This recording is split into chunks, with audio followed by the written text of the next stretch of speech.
Buenas, en este vídeo, como ya anuncié, vamos a comenzar una nueva serie, el 12 meses, 12 libros, y el primero de ellos, como puse por las historias de Instagram, será el de la desobediencia civil de Henry David Thoreau. Thoreau fue un escritor, poeta, filósofo, nacido en Concord en 1817, la ciudad donde vivió y murió. De origen humilde, este escritor que hoy nos atañe no fue político, ni líder de masas en su tiempo, ni nada parecido, solo fue un individuo capaz de pensar y reflexionar por sí mismo. Podemos asimismo alinearlo con el trascendentalismo norteamericano por sus ideas sobre la naturaleza y el peso del individuo en el ámbito moral, su fuerte rechazo al materialismo, pero sin perder de vista el papel de la razón, además de tener en cuenta la influencia que ejerció sobre él Ralph Waldo Emerson en su pensamiento y la forma que tuvo de vivir con sus ideas de una manera consecuente. Y es que Thoreau creía que vivir de forma coherente con sus ideas era más importante que obedecer una ley solo porque sea una ley. Además, para hablar del texto que nos ocupa, la desobediencia civil, es también importante entender el contexto histórico en el que Thoreau vivió. Debemos tener en cuenta que en esa época la esclavitud aún era legal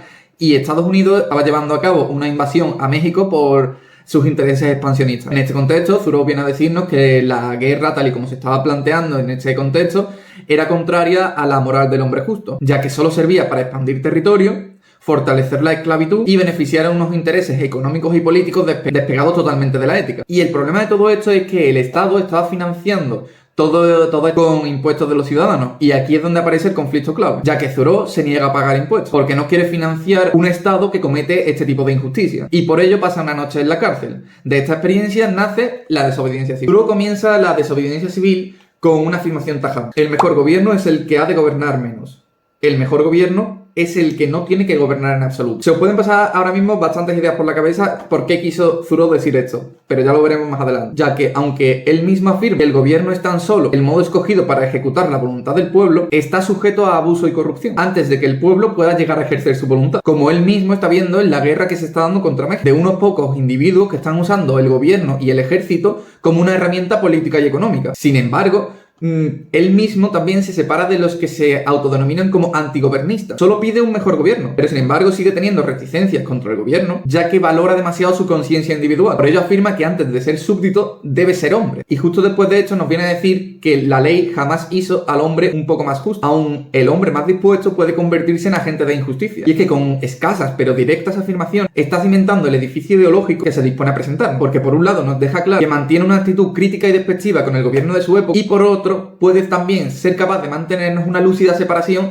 entre lo que es legal y lo que es justo. Y no solo eso, sino que también nos habla sobre la masa de hombres que sirve al Estado y que se podrían catalogar como buenos ciudadanos. Sin embargo, no sirven al Estado como hombres, sino como máquinas o herramientas, donde en la mayoría de casos no existe una acción libre en su sentido moral. Otra idea interesante en Thoreau es la percepción que nos da sobre las votaciones. Él las cataloga como un juego, como el backgammon, lo denomina en el libro. Sin embargo, con un tinte un poco más moral. La masa de votantes deposita su voto por si las moscas porque cree que es lo correcto y deja el resto a la mayoría. Y esto para él no es realizar absolutamente nada. Es el deseo de expresar que todo siga prácticamente igual. Él mismo denomina que existe poca virtud en la acción de las masas. Y justo después nos dice algo que a mí me ha parecido clave en el libro y me ha hecho pensar bastante en su analogía en los sistemas políticos occidentales, que es: así, bajo el rótulo del orden y gobierno civil, se nos hace a todos rendir homenaje y sostener nuestra propia perversidad. Después del primer bochorno de pecado, se pasa a la indiferencia moral, y de lo inmoral se llega a lo amoral, lo que resulta necesario para esa vida artificial que nos hemos creado. El error más amplio y permanente necesita de la más desinteresada virtud para mantenerse. Thoreau también nos dice que las personas bajo un gobierno injusto piensan que deben esperar que la mayoría de las personas bajo ese gobierno injusto estén convencidas para actuar, porque el oponer resistencia devendría en una serie de acciones por parte del gobierno, donde el remedio sería peor que la enfermedad. Sin embargo, a pesar de las consecuencias, Thoreau sigue instándonos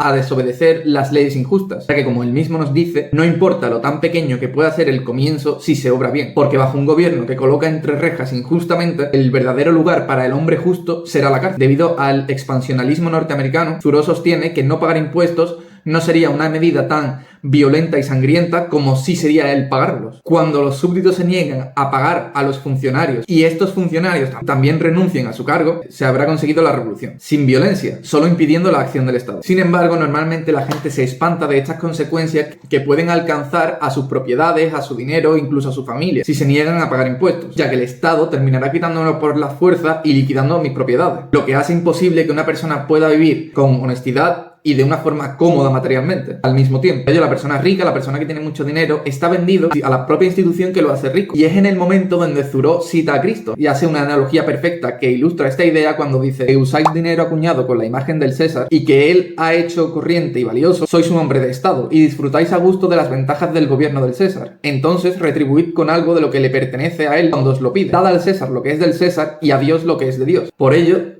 Thoreau nos insta a vivir dentro de nosotros mismos y a ser autosuficientes, a depender solo de nosotros mismos. Pues con todo esto, Thoreau se negó a pagar impuestos cuando el funcionario se los exigió. Por ello lo metieron en prisión. Y aunque solo estuvo una noche porque alguien, no nos dice quién en la desobediencia civil, aunque se teoriza que fue su tía, pagó sus impuestos, su visión del mundo exterior cambió completamente. Y es que entonces, cuando sale de prisión, ve la ciudad donde vivía, la gente y el Estado se le tornan con total claridad. No sabía cómo tener buenos amigos y vecinos que por el bien de la humanidad ni siquiera están dispuestos a arriesgar sus bienes y confían que por cierto cumplimiento externo de la ley y por algunas oraciones, así como seguir un camino que él denomina inútil, que otros denominan recto, con ellos estarían tranquilos porque salvarían su alma, ya que él ha estado en la cárcel por no pagar impuestos y cuando sale y ve a todas estas personas, ve que todos están pagando impuestos por él, porque ninguno de ellos ha estado en la cárcel con él, ya que si los demás pagan sus impuestos solo para salvar sus propiedades o evitar la cárcel, es porque no han pensado detenidamente ni con suficiente inteligencia la diferencia entre sus sentimientos personales y el bien público. Y aunque hayamos visto la reticencia de Thoreau para con los impuestos durante todo el vídeo, nunca se negó a pagar impuestos para carreteras o para escuelas, porque decía que quería ser tan mal súbdito como buen ciudadano, además de que quería ver a sus compatriotas educados. Y finalmente, lo último que tengo ya que señalar de este breve pero poderoso texto es cómo el escritor deja constancia de su visión despectiva y la falsedad de los legisladores y los políticos de su época, ya que nunca criticaban al gobierno de ese momento, al gobierno del que ellos formaban parte, obviamente. Por ello dice Thoreau que no están caracterizados, que los legisladores, los oradores, los políticos no estaban caracterizados por la sabiduría, sino que estaban caracterizados por la prudencia. Afirma que la verdad de esos políticos y legisladores no es la verdad, solo es una conveniencia consistente, ya que la verdad, en mayúsculas, como él mismo la pone, está siempre en armonía consigo mismo y no está interesada en obrar mal ni en obrar injustamente. Y a pesar de su poco interés en la política, como nos deja ver al final de Una vida sin principios, la desobediencia civil, que es el texto que nos ocupa en este vídeo, lo termina diciendo que la autoridad del gobierno no es justa. Para hacerlo necesitaría la aprobación del gobernado. Y también nos dice que nunca existirá un Estado totalmente libre hasta que se le reconozca al individuo verdadero poder, un poder independiente del que en consecuencia deriva el propio poder del Estado. Y con este resumen sobre la desobediencia civil podemos extraer algunas ideas clave.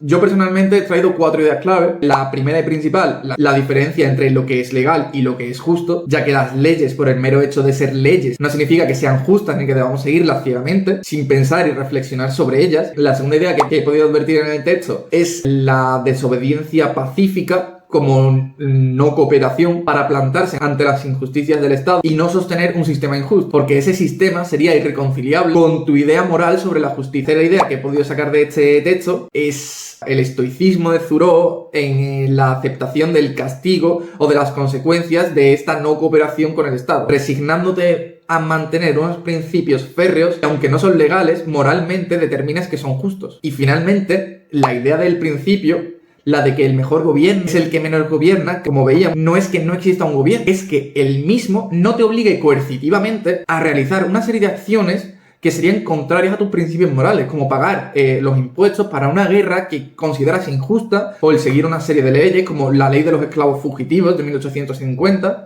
iban totalmente en contra de los principios morales de Thoreau. Cuando he leído este texto me he fijado en las aseveraciones que hace Thoreau y la analogía que podría tener con las sociedades occidentales actuales, ya que Thoreau ya en su época pedía un gobierno mejor, un gobierno más justo y que se preocupe más de las personas y no solo de los intereses políticos y económicos de la época. Podemos también ver cómo determina que las votaciones no sirven de mucho en ese tipo de gobierno, que se erigen sobre el tipo de sociedad en el que vivimos con el título de democracia, aunque ni siquiera lo sea. Se autorizan con ese título de democracia para llevar a cabo atrocidades y corrupciones de tal calibre que son para estudiar. Thoreau lo representa con el fragmento que hemos leído antes. Así, bajo el rótulo del orden y gobierno civil, se nos hace a todos rendir homenaje y sostener nuestra propia perversidad. Después del primer bochorno de pecado, se pasa a la indiferencia y de lo inmoral se llega a lo amoral, lo que resulta necesario para una vida artificial que nos hemos creado. El error más amplio y permanente necesita de la más desinteresada virtud para mantenerse. Además de que aceptamos leyes injustas, leyes que no creemos que sean justas ni en lo moral personal, ni en lo ético colectivo, solo por comodidad, por no pensar en ello y seguimos de esta forma colaborando como si fueran lo más normal del mundo. Lo que podemos sacar beneficioso de haber leído concretamente este texto de Thoreau es el pensar y reflexionar sobre las leyes y saber determinar cuál de ellas son injustas. No al final, lo que dice la ley cuando ya te la presentan en negro sobre blanco, sino desde que se piensa esa ley, se redacta, se vota, se promulga y sobre todo qué legitimidad tiene y de dónde proviene ese poder. Bien, es verdad que no puedo estar de acuerdo con todo lo que afirma Thoreau, sobre todo con esta extracción de una moral individual, la que justificarlo todo, ya que esto me parece con un tono más romántico e idealista. Y aunque no pierde de vista en la desobediencia civil el papel de la razón, sí que lo relega a un segundo plano. Me parece que estas aseveraciones, estas afirmaciones que él hace, es muy complicado que fácticamente se pongan en marcha. Aunque están bien encaminadas, son poco realistas debido también a esta aceptación estoica de las consecuencias que no todo el mundo estaría dispuesto a aceptar. Además de que también tenemos que hacer una analogía al momento actual y determinar que Thoreau no podría haber imaginado es cómo se pagan los impuestos actualmente, que es todo digitalmente, y si no pagas, saben dónde tienes la cuenta, cuánto tienes en ella, te lo pueden requisar directamente de la cuenta, liquidar tus propiedades también. Sin embargo, también es cierto que las ideas de este autor son dignas de mención. Me ha parecido muy interesante leer estas pocas páginas porque es muy corto y nos invita a reflexionar y a pensar por nosotros mismos. Nos hace pensar, nos hace reflexionar sobre lo que estamos haciendo, nos hace parar un poco y pensar, ¿por qué estoy haciendo esto? ¿Esto es justo? ¿Esto va en función de mis valores? Yo creo que esto tiene una utilidad práctica real por saber pensar si de verdad estamos obedeciendo la ley porque queremos hacerlo, porque nos parece lo correcto,